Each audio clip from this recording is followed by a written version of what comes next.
My roguelike game is in serious need of a purpose, something that would give this violence a meaning. The plan for today is to add some progression by giving you a place where you can rest, get new weapons and choose your next destination. That place will be towns or settlements. Let's start this off by making an empty room, a blank canvas, where I will be placing random stuff, you know. I planted some trees, they are pretty cool and react to the wind, and while testing them out I noticed that they don't block projectiles like they should, so I made a script for them. This created some bugs that sent me on a little side quest, just some shit like thrown weapons instantly colliding when they shouldn't, and whatever this is. Next I drew a house and I may have gone a bit overboard, as all of the 3-year-olds are jealous.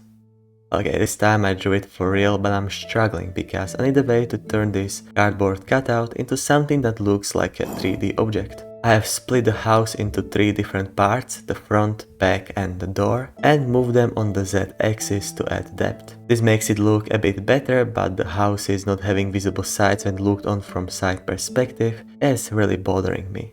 It feels like there should be something, but it's just not fucking there. Yeah, you should draw the sides and do some code magic, that should work. My mind decided and I had no better idea, so here is the left and right side. Don't look too long at the scene view, cause what the hell is going on here? It's supposed to be a simple house. I made a script that simulates parallax effect and voila. I must admit, the fact that it looks decent is beyond me. This shouldn't have worked. I just brute forced it. I won't be creating any villager NPCs in this devlog, but I still want to add a bit more life and actual purpose to this town. First, the player needs a way to get new weapons. I made this merchant tent, which I will call Bazarka, it's a cool name, where there are 2 weapon pickups. Right now they are free, but eventually I will have to pay the price. And following my random impulse, I made this animal pen. I wanted to take the sheep who are full-time professional victims in my game and gave them some safe space. And before you ask, no, you cannot kill them, you monster. What I will give you is the option to pet them, maybe. That will be some Game of the Year stuff right there. The town has been constructed with its only population being sheep.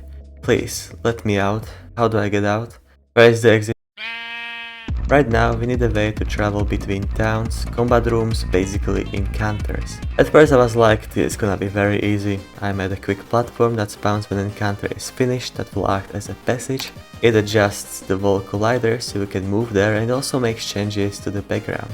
Then I made some design so it fits the environment and made a code that detects when you are leaving through the passage, which happens when you stand on its edge.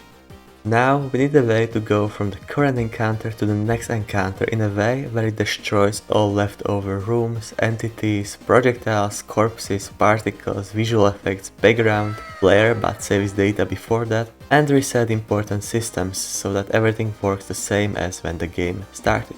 At first I tried to make it work without having to delete almost literally everything, and I made it work, but the code was not stable enough for my standards and would be hard to build upon in future, so sometimes it's just easier to take the dish you have been eating, throw it out of the window and take out a new, fresh dish for your next meal. And oh yeah, it makes it less likely the game will fuck up somehow, that's the important part. Anyways, here is a hard to watch clip of me constantly switching encounters every second. If you look at it closely, you will offset your dementia and see that it works pretty well. I won't glaze myself, but this took more work than you probably think.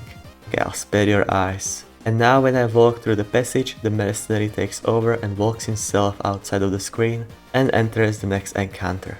You can see a loading screen, I made a custom shader for that. It's just pure pixel magic. However, the loading screen will most likely be replaced by a map where you will have the option to pick your next encounter. But I realized that making this map is a whole another topic for a whole another devlog, but I still want to go deeper into the encounters cause they are super important. Here you can see how encounters are structured. I'm abusing that C# is object-oriented language so I can build encounters like you would build a Lego. For example, right now you are seeing the combat encounter. Through the room component, it can choose what rooms are going to be spawned and how many. Then there is the objective component that decides when the encounter is completed. The enforcement component is very cool because it decides which rooms will have these extra waves of enemies and which do not. And for now the last player component that decides how the player enters the encounter. In town, the player just spawns in, and in combat, the player walks in from the left. I think this is a good step towards adding progression. It already feels like you are moving somewhere and no longer just endlessly going from room to room killing. Sadly, I was not able to make the map in this devlog, but hey, everything is set up so I can jump straight into it in the next devlog and probably also improve the town. It is kind of empty now.